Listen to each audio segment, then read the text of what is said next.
Je n'aurais jamais dû épouser Catherine. C'est ce que je me dis maintenant, de toute façon. Le recul est toujours clairvoyant, n'est-ce pas? Mais à l'époque, mec, j'étais fou amoureux. Nous nous sommes mariés jeunes, probablement trop jeunes, mais nous avions tout planifié. Économiser, voyager dans le monde, puis s'installer et commencer à faire des enfants. Le rêve américain, servi avec une touche de désir d'ailleurs. Je peux encore la voir le jour de notre mariage. Ses cheveux châtains tombant en cascade dans son dos, ses yeux verts pétillants de malice et de promesse.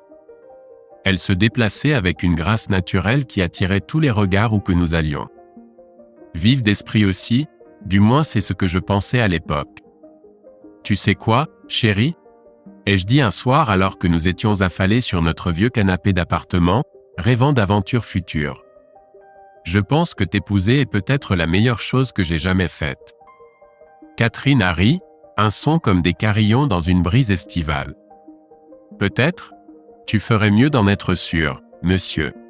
Pas de retour en arrière maintenant. Si seulement j'avais su à l'époque comment ces paroles allaient me hanter. Avance rapide de 5 ans, et l'éclat avait commencé à s'estomper. Ne vous méprenez pas, Catherine était toujours magnifique. Mais vivre avec quelqu'un jour après jour, on commence à remarquer des choses. L'entêtement que je trouvais autrefois charmant m'irritait maintenant. Et cette intelligence acérée? Il s'est avéré être plus un couteau émoussé qu'une lame tranchante. Eh, as-tu entendu parler de cette nouvelle étude sur le changement climatique? Ai-je demandé un matin au petit déjeuner, parcourant les nouvelles sur mon téléphone. Catherine haussa les épaules, concentrée à étaler de la confiture sur son toast avec une précision chirurgicale. Pourquoi s'embêter? Ce ne sont que des fausses nouvelles de toute façon. Les scientifiques ne sont là que pour l'argent des subventions. J'ai cligné des yeux, pris au dépourvu par cette soudaine théorie du complot. Je ne pense pas que ça fonctionne comme ça, Kat. Eh bien, c'est ton opinion, dit-elle avec une finalité, mettant fin à la conversation de manière efficace. Et c'était Catherine en un mot. Une fois qu'elle avait pris une décision sur quelque chose, bon courage pour la faire changer. Les faits, peu importe. Malgré tout, nous avons continué à avancer. Catherine a gravi les échelons de l'entreprise Bycatch Industries, décrochant finalement un poste confortable en tant que chef de produit senior. Moi, j'ai travaillé dur dans ma propre carrière, et nous avons commencé à construire la vie dont nous avions rêvé. Des vacances en Europe, un acompte pour une maison, tous les signes de réussite. Puis vint ce jour dans son bureau. J'avais décidé de lui faire une surprise avec le déjeuner, peut-être raviver un peu de cette ancienne étincelle. La réceptionniste m'a fait signe de passer avec un sourire complice, et j'ai marché dans le couloir, sac à emporter en main. J'ai tourné le coin pour arriver au bureau de Catherine et je me suis figé. Sur son bureau, se trouvait un énorme bouquet de roses. Des rouges, au moins une douzaine. Mon estomac a fait un lent roulis alors que j'approchais, cherchant une carte. À mon admirateur secret, lisais-je en écriture élégante. Ta beauté fait pâlir ces fleurs. Les mots m'ont frappé comme un coup de poing dans le ventre. Je devais être resté là un moment, car soudain la voix de Catherine a percé la brume. Oh! Salut, chérie. Que fais-tu ici? Je me suis retourné, luttant pour garder mon visage neutre. Catherine se tenait dans l'encadrement, toute professionnelle et élégante dans son tailleur cintré et sa jupe crayon. Mais il y avait quelque chose dans ses yeux, une lueur de... Quoi? Culpabilité? Panique? Je pensais te surprendre avec le déjeuner, ai-je dit en brandissant le sac. On dirait que quelqu'un m'a devancé avec les surprises, cependant. Le regard de Catherine a glissé vers les fleurs, puis est revenu vers moi. Un sourire s'est dessiné sur son visage, mais il n'a pas tout à fait atteint ses yeux. Oh, ceux-là. Ils ne sont pas magnifiques? En fait, je pensais que tu me les avais envoyés. Le mensonge planait entre nous, aussi palpable que le parfum entêtant des roses. J'ai posé le sac à emporter sur son bureau, à côté de ce bouquet accablant. Vraiment? Ai-je dit, en gardant un ton léger. C'est drôle, parce que je me souviens distinctement de ne pas t'avoir envoyé de fleurs aujourd'hui. Ni aucun jour de la semaine, d'ailleurs. Le sourire de Catherine a vacillé un instant avant qu'elle ne reprenne contenance. Oh, eh bien, j'ai juste supposé. Je veux dire, qui d'autre m'enverrait des fleurs au travail? Je me suis appuyé contre son bureau, les bras croisés. C'est une excellente question, Kat. Pourquoi n'y réfléchirais-tu pas une minute? Je suis sûr que ça te viendra. La tension dans la pièce monta d'un cran. Les yeux de Catherine se rétrécirent, toute prétention d'innocence s'évaporant. Que sous-entends-tu exactement? Je ne sous-entends rien, dis-je, la voix ferme. Je te demande clairement, qui t'a envoyé ces fleurs? Parce que nous savons toutes les deux que ce n'était pas moi. Pendant un long moment, nous nous sommes simplement fixés. Je pouvais presque voir les rouages tourner dans la tête de Catherine alors qu'elle essayait de trouver une issue à cette situation. Finalement, elle soupira, les épaules affaissées. Écoute, est-ce qu'on pourrait éviter ça ici? Allons plutôt chercher ce déjeuner que tu as apporté et en discuter, d'accord? Je voulais insister, exiger des réponses à ce moment précis. Mais provoquer un scandale dans son bureau ne nous aiderait ni l'un ni l'autre. Alors j'ai acquiescé, ramassant le sac à emporter. D'accord, dis-je. Allons-y. Alors que nous entrions dans l'ascenseur, la tension entre nous était palpable. Catherine jouait avec sa bague de mariage, un tic nerveux que j'avais remarqué de plus en plus ces derniers temps. J'ai gardé les yeux fixés sur les chiffres des étages qui descendaient, essayant d'empêcher mon imagination de s'emballer. Les portes se sont ouvertes avec un ding joyeux qui semblait complètement déplacé. Nous nous sommes dirigés vers un parc à proximité en silence, trouvant un banc vide sous un chêne majestueux. J'ai sorti les sandwichs que j'avais apportés, l'odeur du pain frais et de la dinde rôtie contrastant fortement avec le goût amer dans ma bouche. Bon, dis-je, tendant le déjeuner à Catherine. Allez, dis-moi. Elle prit une petite bouchée, mâchant lentement comme pour se donner plus de temps. Finalement, elle parla. Ce n'est pas ce que tu crois, tu sais. J'ai ri d'un air méprisant. Et qu'est-ce que je crois exactement, Catherine? Parce que là, je pense que ma femme reçoit des fleurs d'un mystérieux homme et me ment en pleine face. Ce n'est pas comme ça, insista-t-elle, sa voix prenant cette tonalité défensive que je connaissais trop bien. Elles viennent d'un client, d'accord?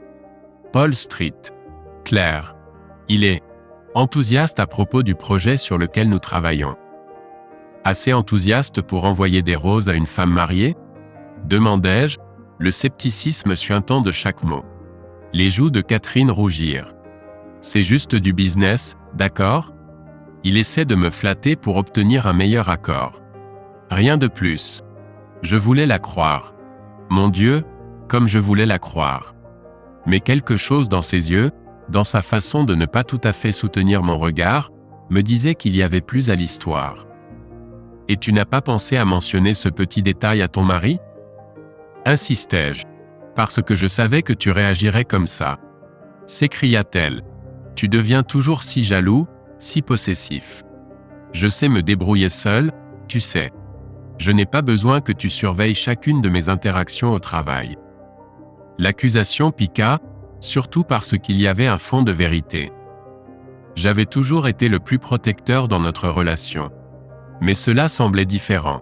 Je n'essaie pas de te surveiller, Kat, dis-je, adoucissant mon ton. Je demande juste de l'honnêteté. Ce n'est pas trop demander à ma femme, n'est-ce pas?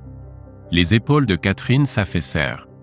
Pendant un instant, je vis une lueur de la femme dont j'étais tombé amoureux, vulnérable, ouverte. Mais aussi vite, les murs se relevèrent. Tu as raison, dit-elle, sa voix soigneusement modulée. J'aurais dû te le dire. Ça ne se reproduira pas. Nous terminâmes notre déjeuner dans un silence gêné, les parties non mangées de nos sandwichs témoignant de nos appétits perdus.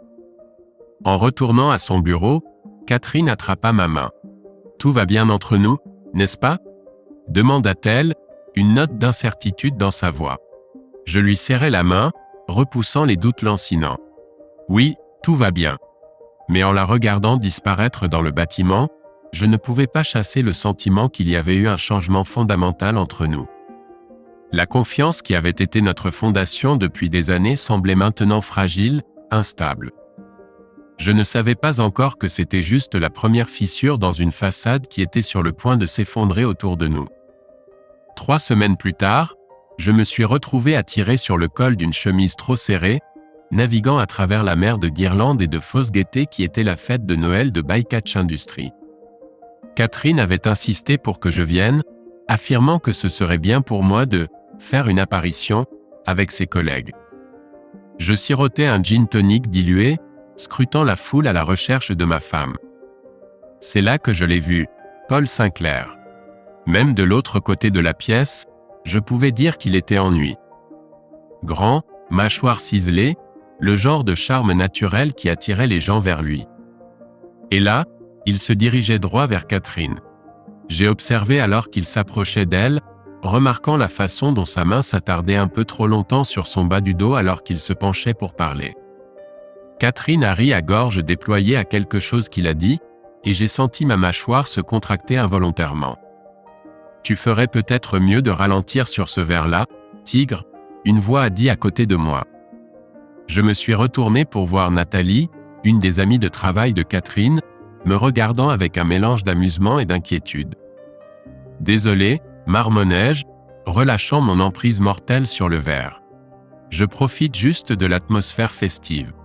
Nathalie a suivi mon regard là où Catherine et Paul étaient toujours plongés dans leur conversation. « Ah », dit-elle, la compréhension se dessinant dans ses yeux. « Je vois que tu as remarqué notre Casanova résident. Tu le connais ?» ai-je demandé, essayant de garder un ton décontracté. Nathalie a ri. « Tout le monde connaît Paul. Il a une sacrée réputation par ici. »« Vraiment ?» ai-je relancé, mon intérêt étant piqué. Elle s'est penchée de manière conspiratrice.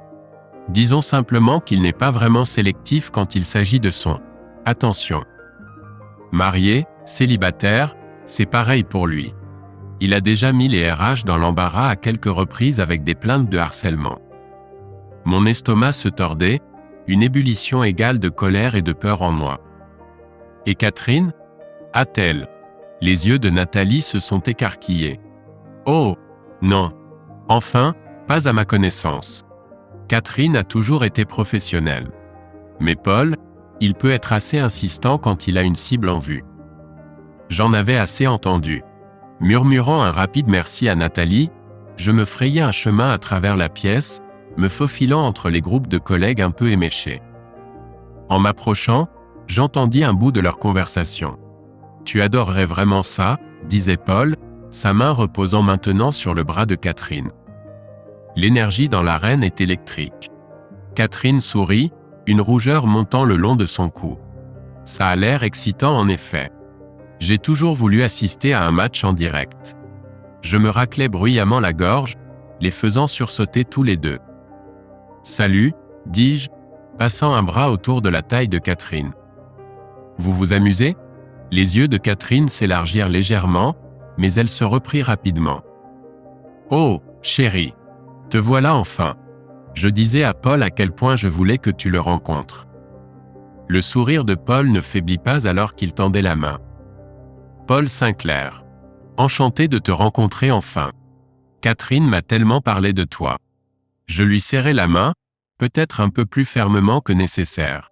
« C'est drôle, elle ne t'a jamais mentionné. » Un silence gêné s'installa, interrompu seulement par les sons métalliques de « Jingle Bell Rock » diffusés par les haut-parleurs. « Alors, Paul, dis-je, mon ton faussement léger. Catherine me dit que tu es un grand fan de hockey. » Ses yeux s'illuminèrent. « Oh, absolument. Rien ne vaut le fait de regarder un match en direct. La vitesse, l'habileté, l'énergie brute. C'est incroyable. » J'acquiesçais, remarquant comment Catherine semblait accrochée à ses paroles. « Ça a l'air génial.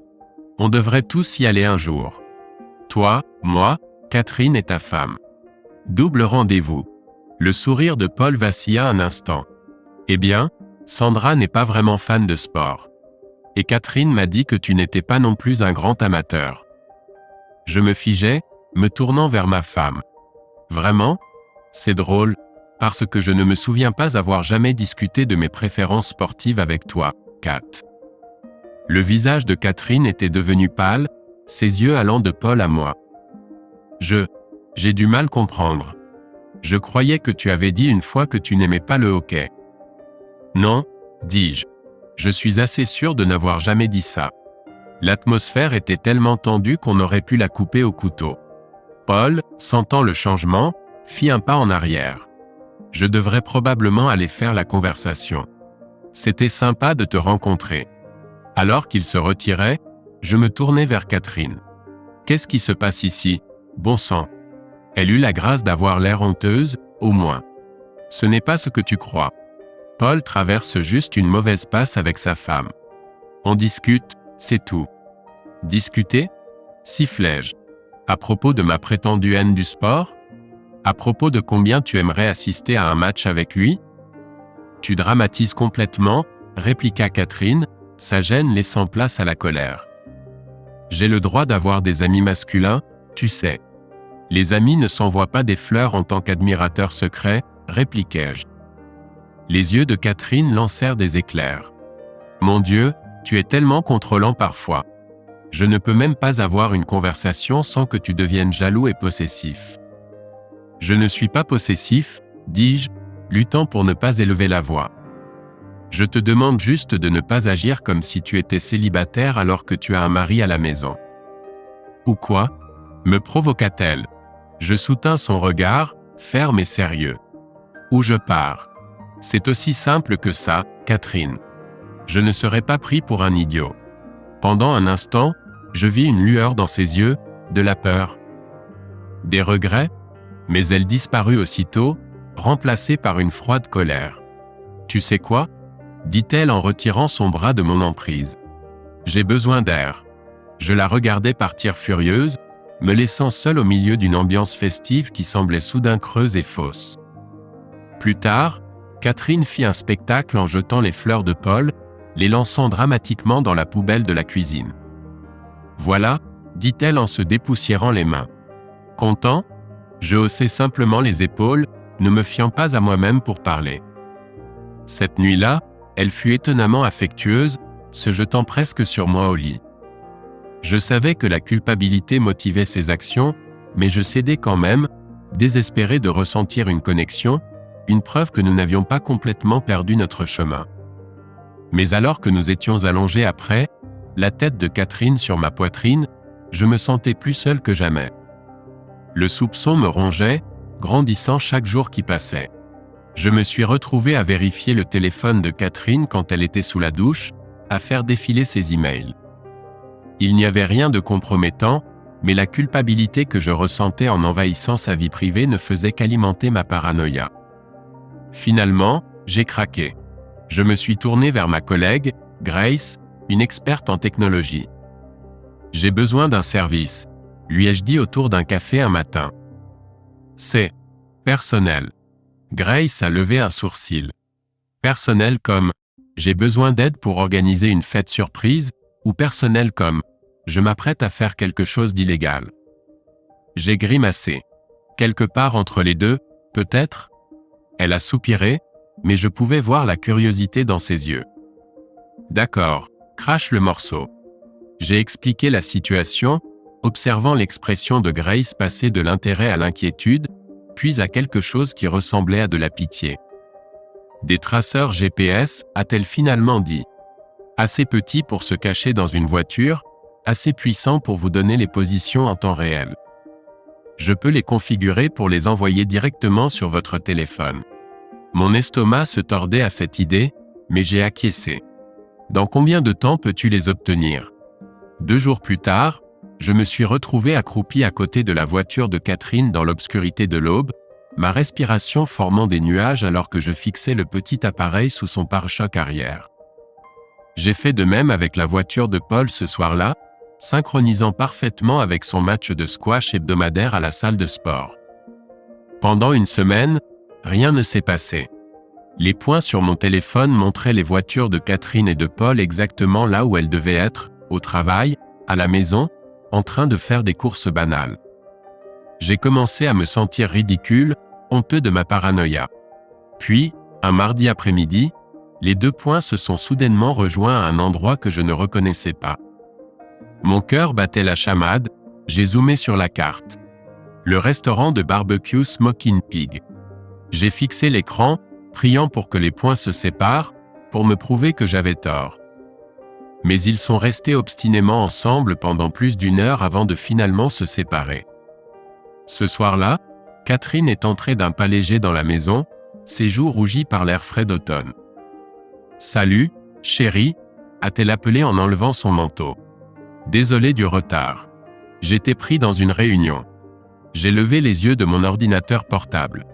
Pas de problème. Comment s'est passée ta journée? Elle a haussé les épaules, fouillant dans le frigo. Comme d'habitude. Des réunions interminables, des montagnes de paperasse. Tu sais comment c'est. J'ai acquiescé, les yeux fixés sur une tache sombre sur le col de son chemisier blanc. Tu as mangé à la cafétéria aujourd'hui? Catherine s'est figée un instant avant de répondre. Oui, et alors? Aucune raison, ai-je dit. Juste par curiosité. Elle s'est retournée, un yaourt à la main, et m'a surprise en train de la fixer. Quoi? J'ai quelque chose sur le visage? Je me suis levé lentement, m'approchant d'elle.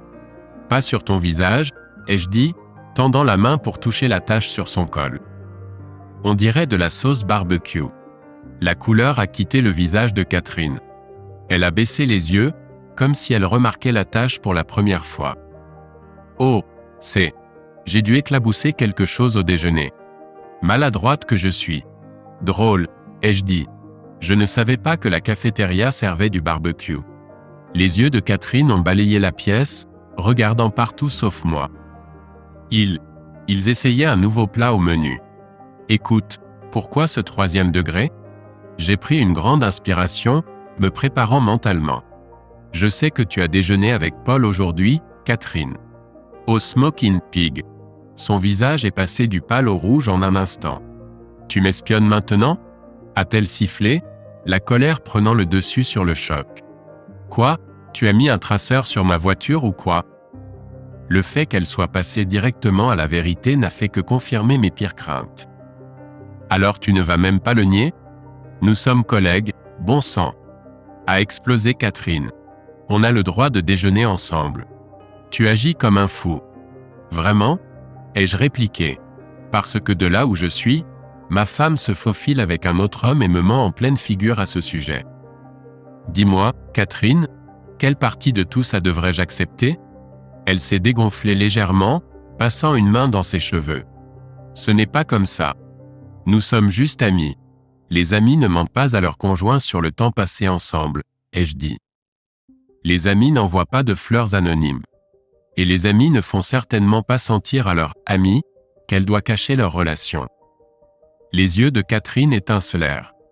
Je le cache parce que je savais que tu réagirais comme ça. Tu es tellement foutrement insécure, tellement contrôlant.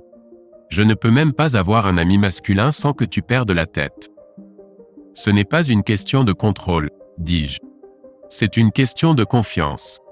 Et en ce moment, je ne te fais pas confiance, Catherine.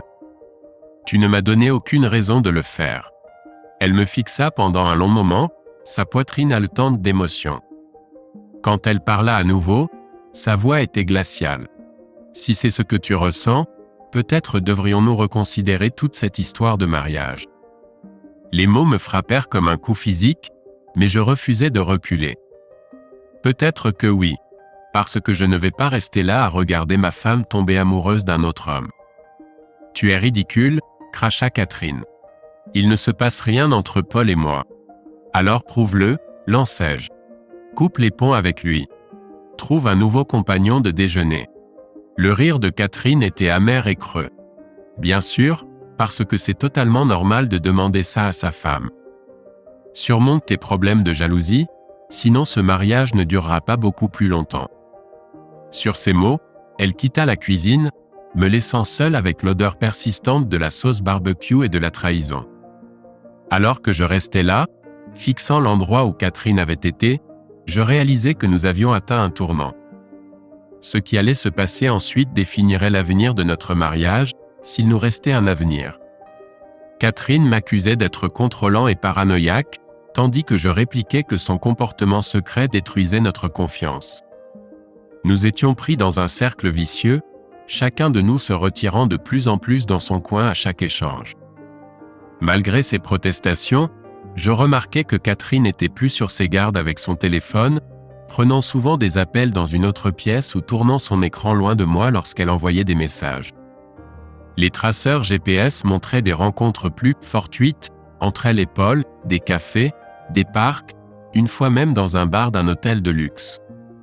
À chaque fois, elle avait une excuse prête, des réunions de travail, le hasard de le croiser, des événements de réseautage. Mais la fréquence était trop importante pour être ignorée.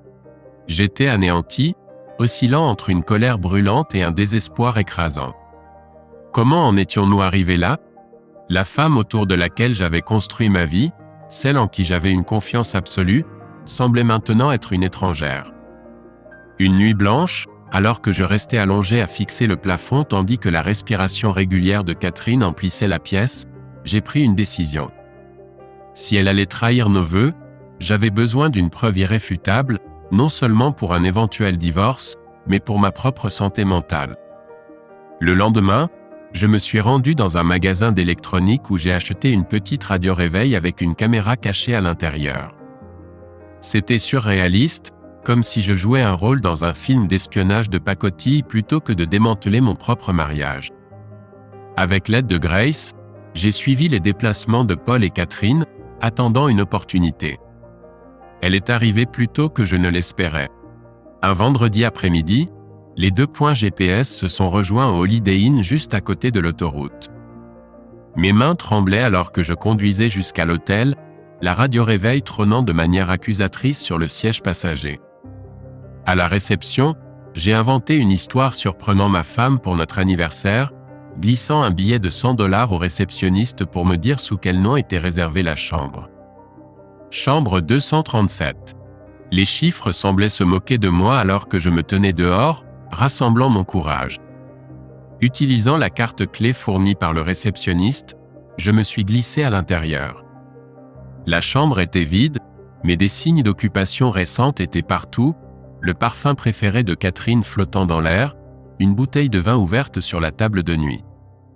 Réprimant une vague de nausée, j'ai rapidement installé la caméra cachée, l'orientant vers le lit. Je venais de terminer quand j'ai entendu des voix dans le couloir. La panique m'a envahi en reconnaissant le rire de Catherine. Je me suis glissé dans la salle de bain, mon cœur tambourinant dans ma poitrine alors que la porte s'ouvrait. « Je n'arrive pas à croire que tu m'aies convaincu de faire ça », disait Catherine, sa voix mêlant excitation et nervosité qui me retournait l'estomac. Le rire profond de Paul suivit. « Laisse-toi aller un peu, Kat. Ton mari ne saura jamais. » J'ai fermé les yeux, me forçant à rester silencieux alors que j'entendais le froissement des vêtements, le grincement des ressorts du lit. Une partie de moi voulait exploser, les surprendre en flagrant délit. Mais une partie plus froide, plus calculatrice, savait que la caméra fournirait de meilleures preuves à long terme. J'ai attendu, chaque seconde une éternité, jusqu'à ce que j'entende la douche se mettre en marche. Puis, me déplaçant aussi discrètement que possible, je suis sorti de la salle de bain et de la chambre. Le trajet du retour était flou. Je me sentais vide, engourdi, comme si je regardais quelqu'un d'autre naviguer à travers la circulation. À la maison, j'ai mécaniquement enchaîné les gestes de la vie quotidienne, préparer le dîner, répondre aux emails, tout pour ne pas penser à ce qui se passait dans cette chambre d'hôtel. Quand Catherine est rentrée ce soir-là, les cheveux légèrement humides et une rougeur coupable sur les joues, je n'ai pas pu me résoudre à la confronter. Pas encore. Pas avant d'avoir vu les images par moi-même. Réunion tardive, marmonna-t-elle, évitant mon regard en se dirigeant vers la douche. J'ai acquiescé, ne me faisant pas confiance pour parler.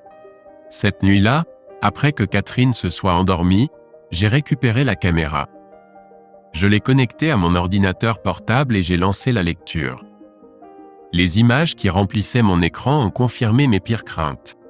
Catherine et Paul, enlacés sur le lit d'hôtel, leur trahison se déroulant en haute définition. J'ai regardé, me sentant malade, alors qu'il riait de l'accord que Catherine avait signé, Paul lui assurant qu'il ne tiendrait jamais en justice.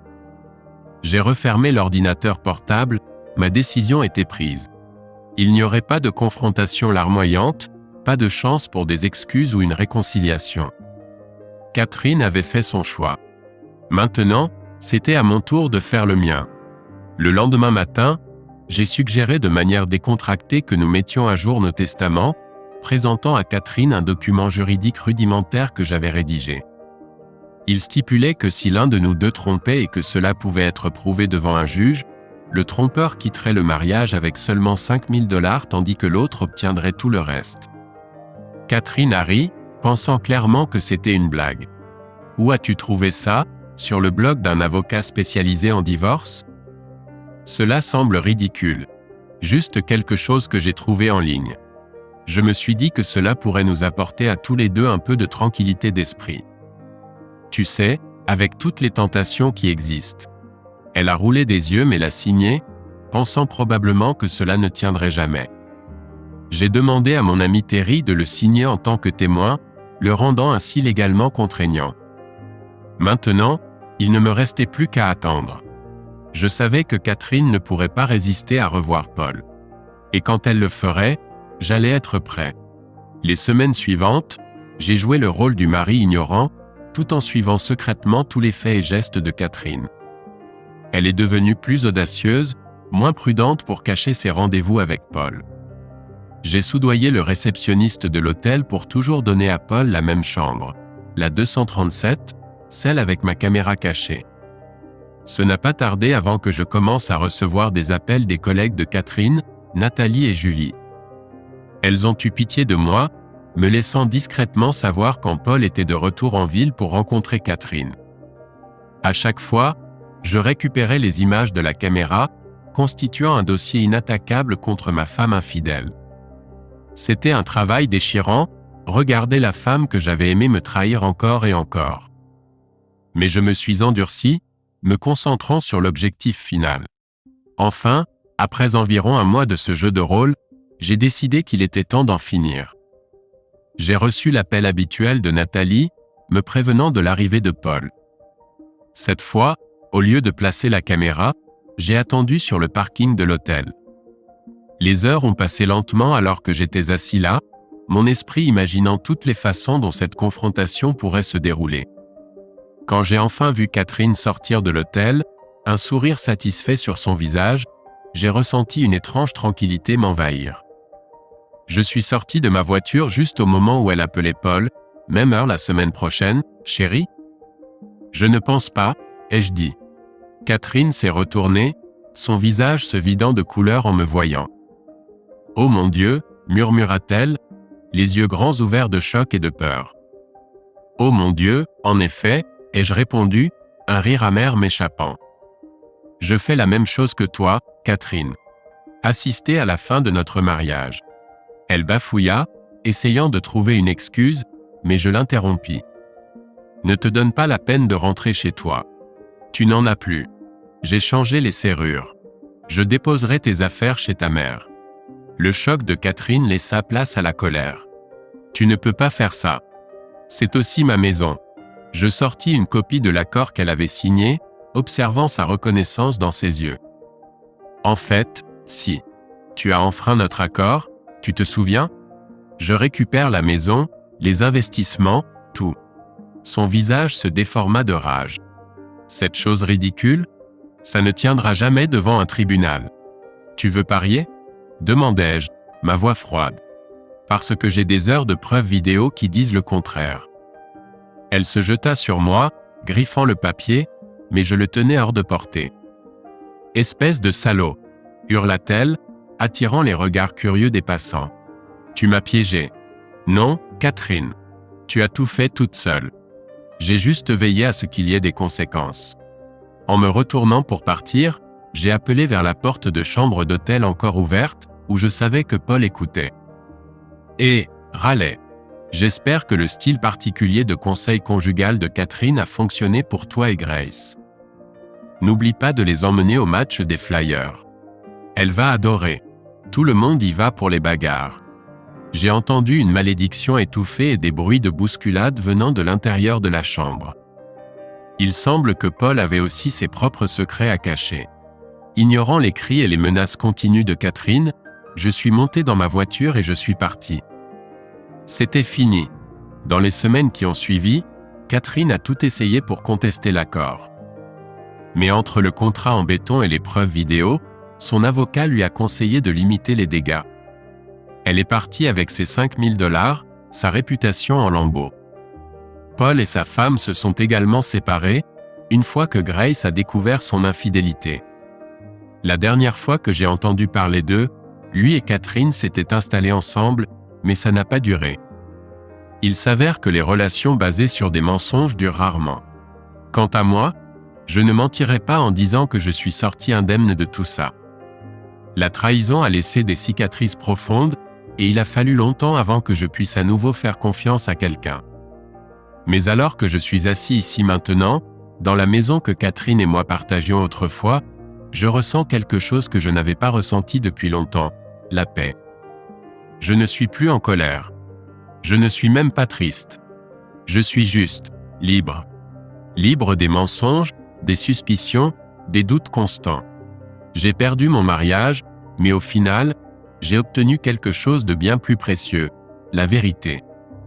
Certains diront que j'ai été trop loin, que j'aurais dû simplement confronter Catherine dès les premiers signes de problème. Peut-être ont-ils raison, mais dans ces moments de désespoir, quand tout votre monde s'effondre autour de vous, vous faites ce que vous devez pour survivre. J'ai survécu. Si vous avez plus de 18 ans, ne manquez pas la prochaine histoire et n'oubliez pas de cliquer sur le bouton « J'aime » pour nous soutenir. Plus petit que Speak, plus grand que merci beaucoup. Plus petit que Break Time égale 2S, plus grand que plus petit que Speak, plus grand que